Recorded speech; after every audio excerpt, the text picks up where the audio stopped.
Hello and welcome to Kev's English Podcast, Real English every week with your host Kev Dean.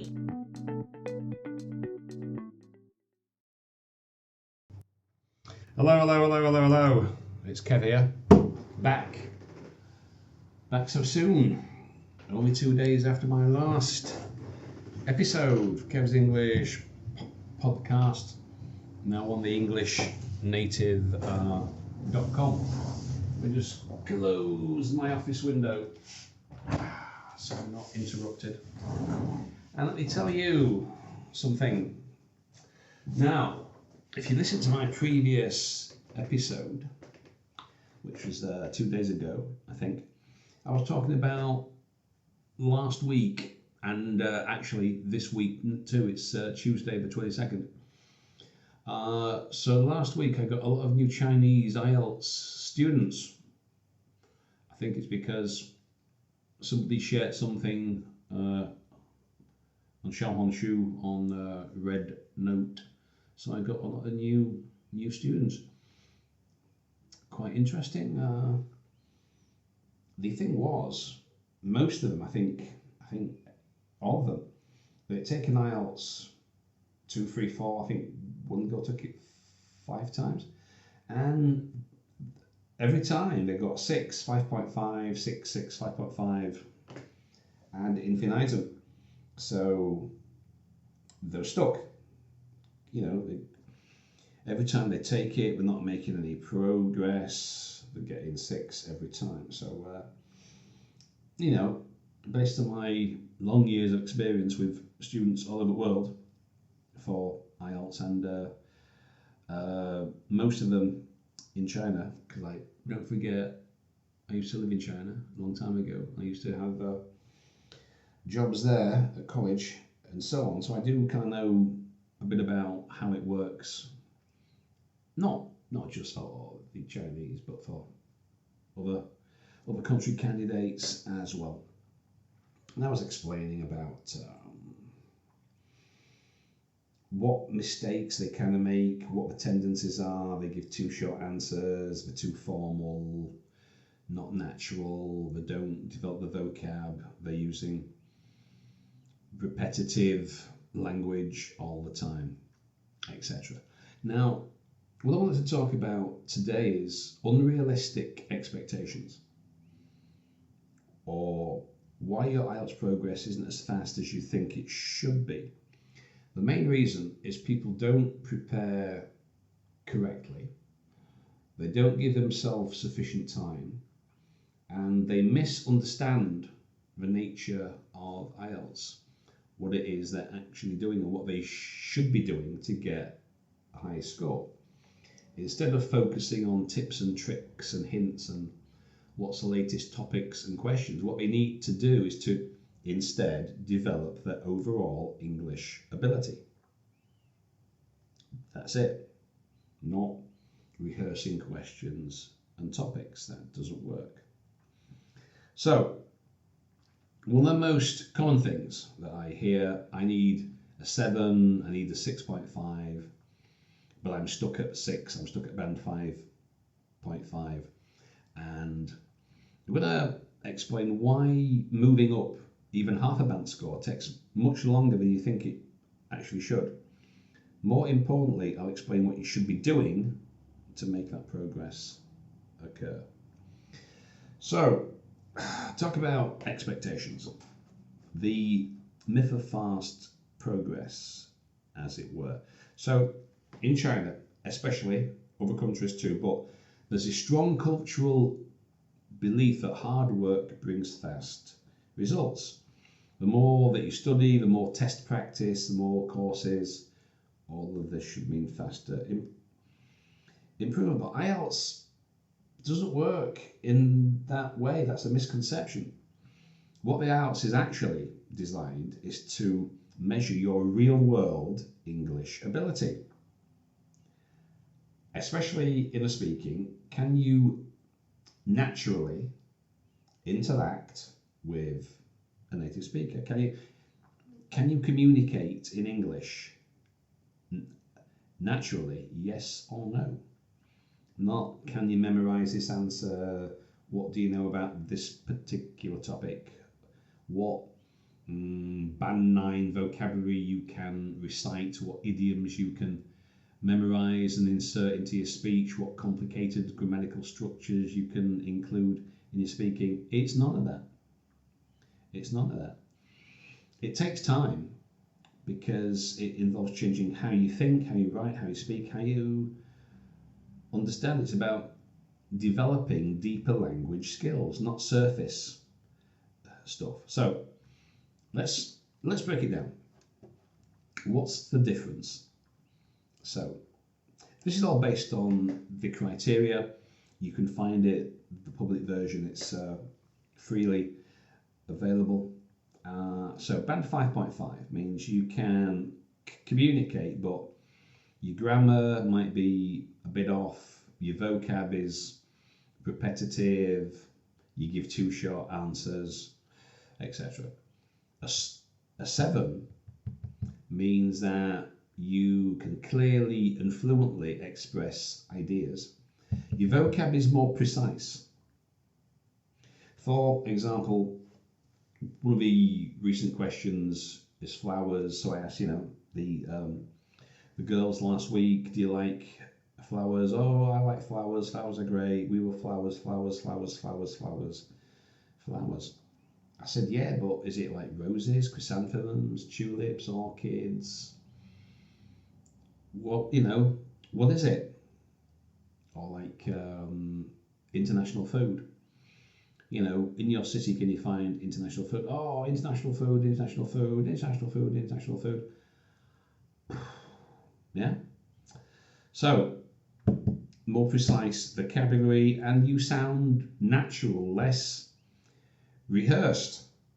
All right, I was just talking to somebody just a little while ago, 10 minutes ago, and we're talking about something that we did yesterday. I asked a question, which country would you like to visit?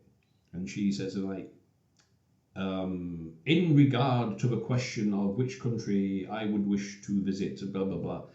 I said, is that natural? Is that a natural way, if you're talking to a friend, how to answer that? Obviously not. Examiner is going to notice. So, to get from 5.56 upwards, it's about raising your overall level of communication. It's not just about learning more tricks or tips, more idioms to include the strategy, etc. Okay, now, this is the interesting part, and this is based on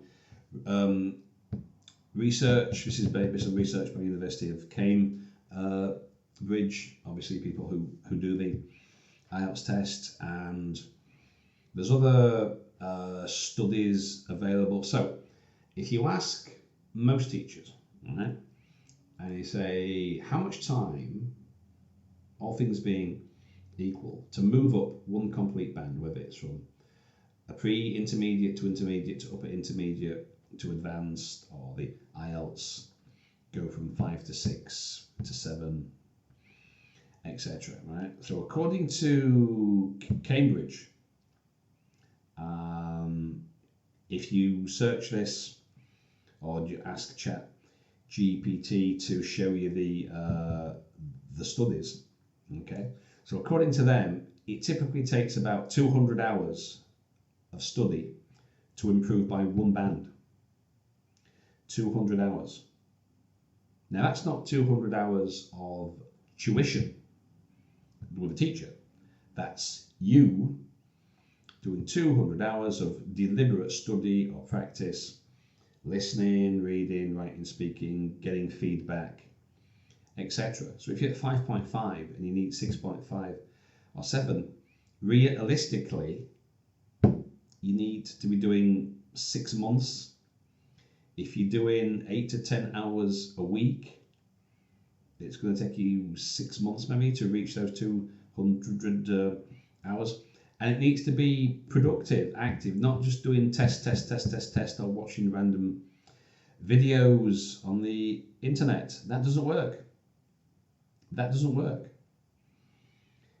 Which shouldn't come as a surprise or a shock that doesn't actually work. Endless tests without feedback, memorizing some templates for writing and speaking, doing these expensive courses that promise fast results. You're not improving your general English skill. You're trying to get around it with tips and tricks or hints or whatever. It doesn't work. It takes time to move up a band round about 200 hours.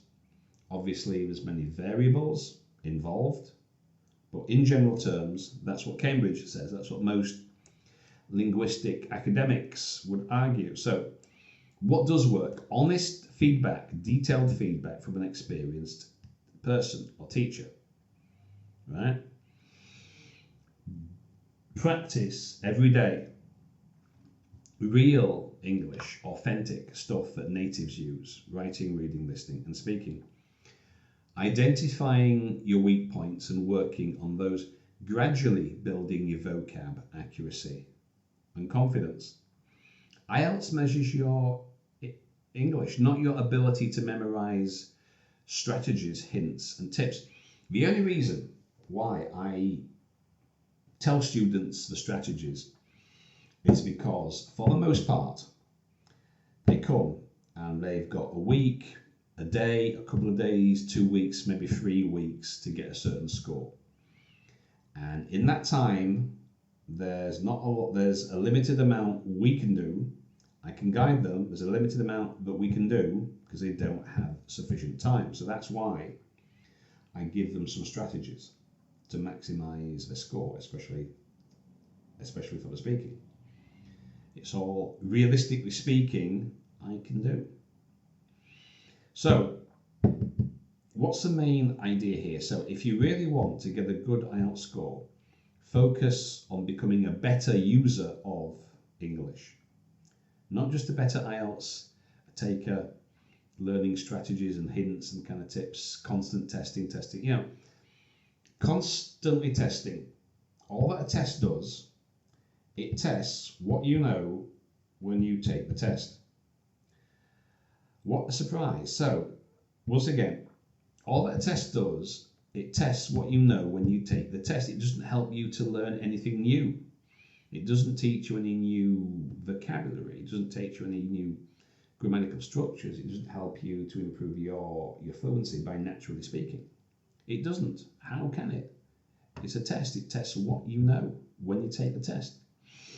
So you need to focus on becoming a better user of English. You need a plan of study. Be patient. Be smart. Get regular feedback. Practice every day.